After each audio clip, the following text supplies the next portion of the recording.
Hey everybody, welcome back to another episode. This is just another podcast with Mick. And hi. Welcome back. It's been a while, I know, and I'm sorry. I feel like I do this every podcast episode where I talk about why I haven't been able to shoot and that I'm back. But this time, I genuinely believe that I am back because the one thing that's been stopping me from making videos is finally over. Spoiler alert, I'll just say it now so you don't have to wait until the end of the video. I am now officially a licensed dentist here in the Philippines. I took my board exam last November. In December, it was a 5-day exam. It's a 3-day theoretical and a 2-day practical. So, yeah, it was not fun. Not at all, and I'm glad I don't have to do it again. So, yeah, that's what we're going to be talking about in this episode. Kind of just my experience as a dentistry student here in Manila and what my year was like in 2024 because it was a pretty big year. So, yeah, total disclaimer, this is everything I'm going to be saying is based off of my own personal experience. I can't speak for other students, okay, and other universities. Just putting it out there. This is just solely my experience. So, dentistry, right? So in dentistry, it takes about 6 years for you to get the degree. And if I'm being totally honest, like very few people are able to do it. There are definitely some, but a lot of people do end up getting delayed, and it's mostly because of our clinical requirements. Now, I do believe that dentistry is an underestimated course, especially here in the Philippines. There's actually even a stigma that kind of surrounds dentistry. We have people asking us, oh, why didn't you just study to become a real doctor? Well, we are real doctors, right? Like, that's always like the oddest thing people usually say to us. Oh, you're just a dentist. Or in Tagalog, it's a dentistry, dentist ka lang. Like, that kind of thing. Dentist ka lang. So that kind of sucks that there's a stigma around it, but it is what it is. And if you ask me why I took up dentistry, it's actually really dumb. I always knew that I wanted to be in the field of medicine because I've always loved science and biology and stuff like that. So that was pretty much the obvious choice. But trying to find a specific course when I was in high school was very challenging for me. I was also very young. I had no idea what I was getting into. That's why I also kind of wanted to make this episode to give you just kind of like a brief overview of what you might be getting into if you're planning on taking up dentistry. So, yeah. So if you asked me a few years ago, it would be, oh, it's because I didn't want to study as long, right? And that's kind of what people always say. It's like, oh, dentistry is the shortcut to become a doctor. Well, the joke was on me as well.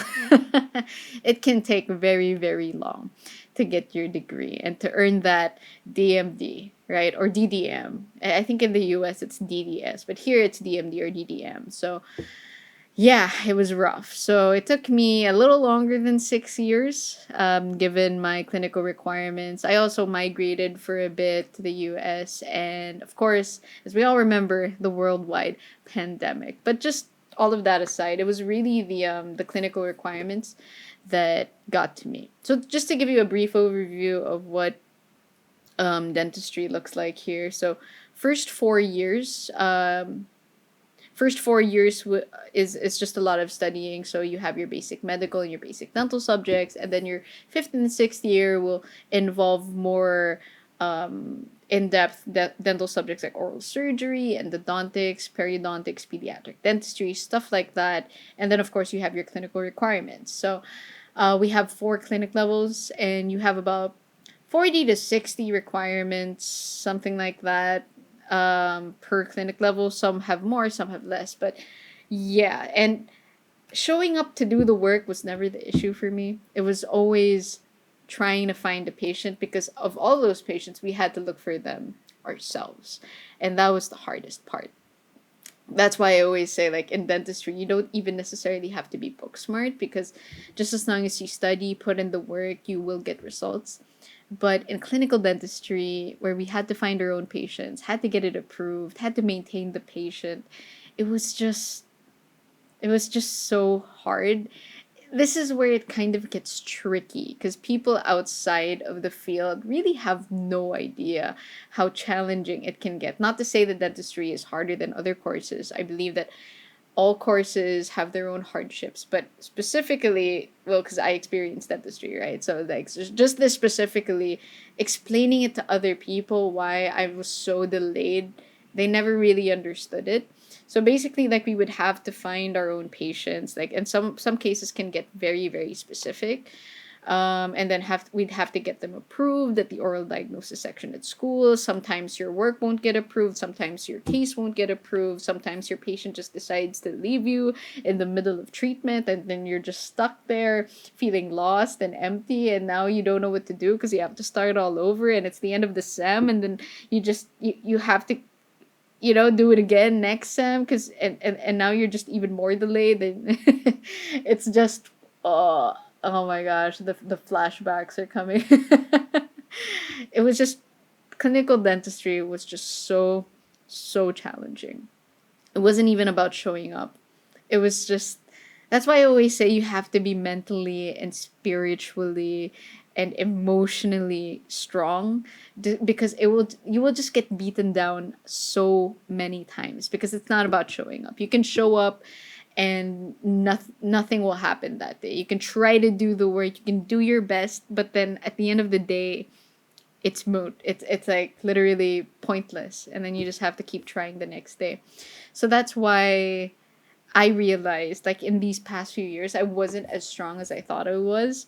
Like the past, like my years in high school and elementary, all of those, I never failed, but I always got by. With whatever I got in my head. It was just, I was fine.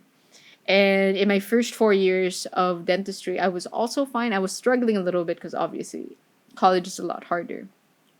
But I always just got by. And it wasn't until clinical dentistry, where I had to find my own patients, had to treat them, things never went right.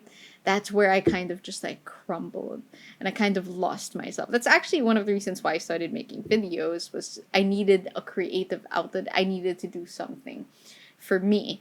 And I was just so lost. Like, the more I got delayed, the more it hurt, and it was just spiraling, honestly. I was just spiraling for so long, and it's really hard to kind of convey in words, like, how bad those years were for me. Like, I got anxiety so bad, like, I didn't even want to step into the clinic. Like, I didn't want to go to school. I couldn't drag myself anymore. That's why having emotional support from your friends and your family is so important, because, like, it's so hard to do it by yourself. So yeah, but it's all over now. Thank God. Yeah, so that's kind of how I started my year. I was able to finally finish all my requirements, and it was so relieving. It was like a huge weight had been lifted off my shoulders. So that was January of 2024. I was just free. I just decided to give myself like a month off and just relax. I visited my mom in the US, so that was fun. And then I rewarded myself for like a decade of hard work. I rewarded myself with a trip to Japan with my friends. So that was really, really fun. I made a travel video on it. It's not super cinematic. It was just really more of just like what happened during that trip. I really enjoyed filming it. Kind of rekindled the whole travel video making thing for me. It was really fun. I hope I can come back this year again. So yeah, that was March, and then after that, I started really taking my prep for the board exam seriously. So in our board exam, it's a 3-day theoretical, and it covers like a lot of subjects. I don't know how many specifically, but yeah, it was a lot of studying. It was a lot of grinding. At first, it was like, yeah, at least I'm not in school anymore and I'm studying, and you're kind of on fire. And then eventually you just get really tired of that routine every single day, and you just want to feel the sun on your face, that kind of thing. It gets very tiring having to read and watch. I enrolled in a review center, all of that stuff. And I also reviewed in a practical review center for our practical, so mostly our hand stuff. So So for our theoretical, we had like, I can't remember how many subjects. I'll just put it up here. But for our practicals, we had like one, two, three, four, five major exams.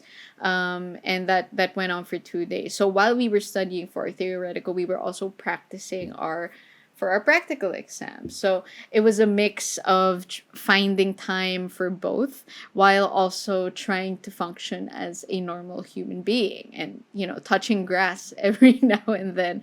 So that's pretty much what my life was from like April up until November.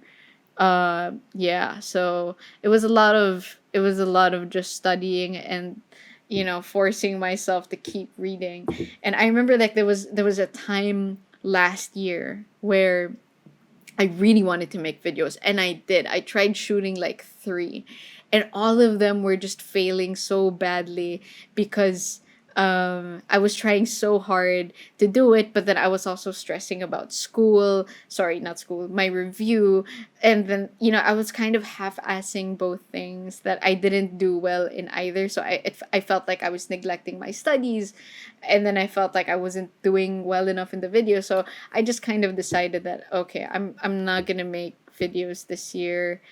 I'll just, work and try my best, and try to pass rather my board exam this November and December. So yeah, thankfully it worked out.